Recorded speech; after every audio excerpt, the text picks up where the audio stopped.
Hello, book club. This is An American Thinks in a beautiful, sunny Colorado morning. Here to talk about Nightflyers by George R. R. Martin. And as usual, I am somewhat tardy with my response. And actually, Preston's video took me a little bit by surprise. It was a little faster to be released than I anticipated. Seeing as how he just got married, I figured it was going to be some time before we saw any more content out of him. But anyways, let's get to it. Oh, and by the way, congratulations, Preston. And now let's get to the story here.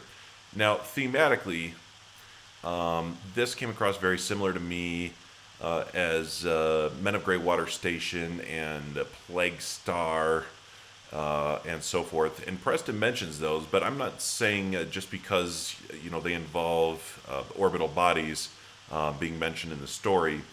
I'm talking about this more in the context of the ambiguity that is presented in the story, where you have these groups of people that are all encountering some very strange phenomenon, and they're all sitting around trying to figure out what exactly is going on. And then, of course, they get it wrong, and then they experience some more unusual phenomenon, and they sit around and try to talk about it again, figure it out again, and of course they get it wrong again. And it just keeps spiraling downhill that way until at the end, usually there's only the one character left who, managed to survive, and usually with the help of some other person who was in the know, but, didn't feel like they could trust them, or, whatever the case may be. Something along those lines. This story follows a very similar feel, very similar pacing to these other stories, Greywater Station and Plague Star. In that sense. And interestingly enough, they tend to involve scientists as well, who, as the story progresses, it turns out aren't really that great at science. They don't really test null hypotheses to their own thoughts. For example, they sort of grasp onto something and hold on to it, and then spend the rest of the time bickering about other people's ideas, rather than cross-examining their own ideas. So, anyways, the story really struck me in that regard as being very similar, and as it applies to A Song of Ice and Fire, I guess you could make an argument that there's maybe a few characters that are somewhat like this, but I think the bigger comparison to A Song of Ice and Fire would be the fans, myself. You guys, other people who read this story, which is an interesting story, but which has unusual phenomenon that we don't quite understand, and that we're sitting around trying to talk about our own ideas about, what's going on here and what's actually happening. And then another book comes out, and then we have to revise our theories, and then we go around again and talk about this stuff again and whatnot. So very similar in that regard, actually playing out in real life as we're trying to read the books. Anyways, on that note, this is going to take me to one of these rare instances where I think I may interpret this story, some of the events of this story, different than Preston's assessment, somewhat.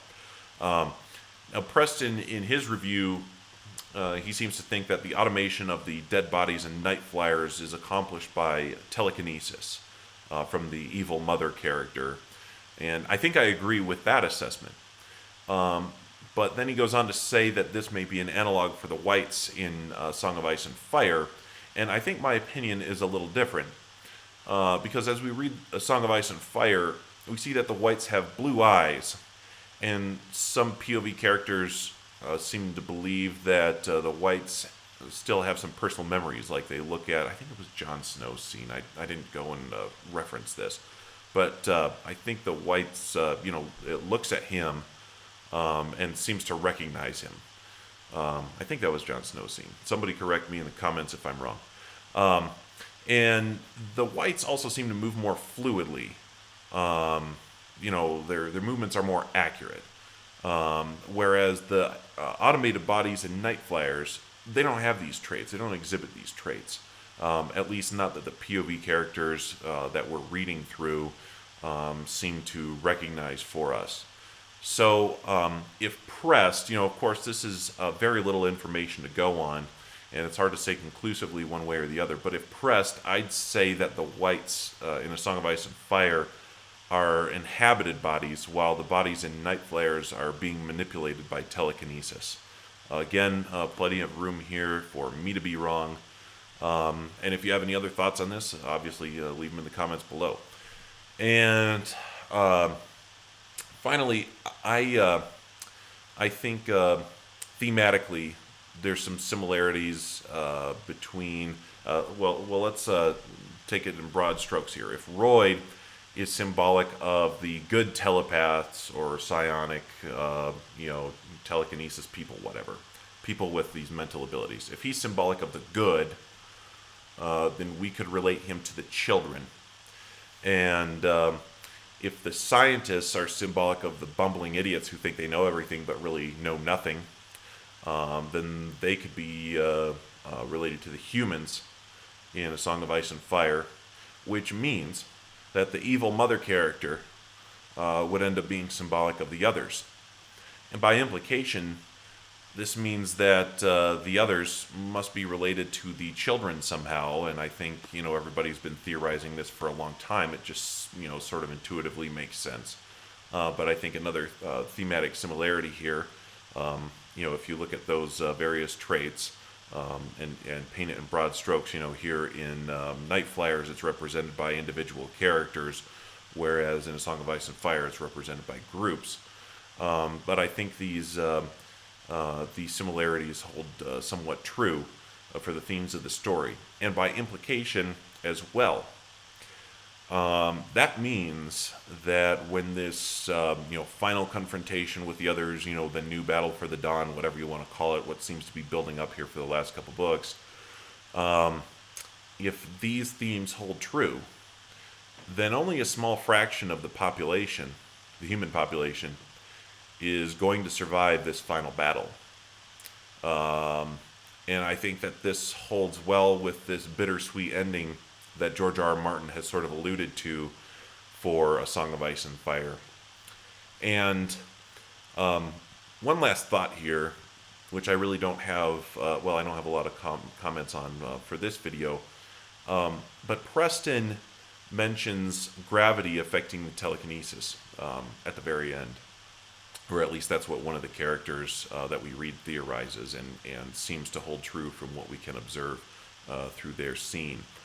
I've had kind of a half-baked theory for A Song of Ice and Fire that would actually fit in with this very well, and I kind of haven't really wanted to put it into a video yet because, the stuff that I make for my videos, I kind of like to have it be a complete thought and be able to present it in its entirety before I actually go through the effort of making a video and putting it out on YouTube for everyone to critique. This one's definitely a lot more half-baked, but seeing as how this has come up in this story, I don't really want to present it here. I'd rather present it in its own theory video. I kind of like to have, these response videos, just stay on topic for the Thousand Worlds Book Club. But if I get enough, interest in the comments, let me know if you'd like to see it. I may put a video together. It may not be as production intensive as my theory videos usually are, but it fits in with this thought very well. And it's an interesting thing to me that I've sort of been bouncing around in my head for a long time. So if you're interested, let me know, and I'll see what I can do about putting it together. All right, thanks, guys. It was an interesting story, and let me know if you have any other thoughts in the comments below. Cheers.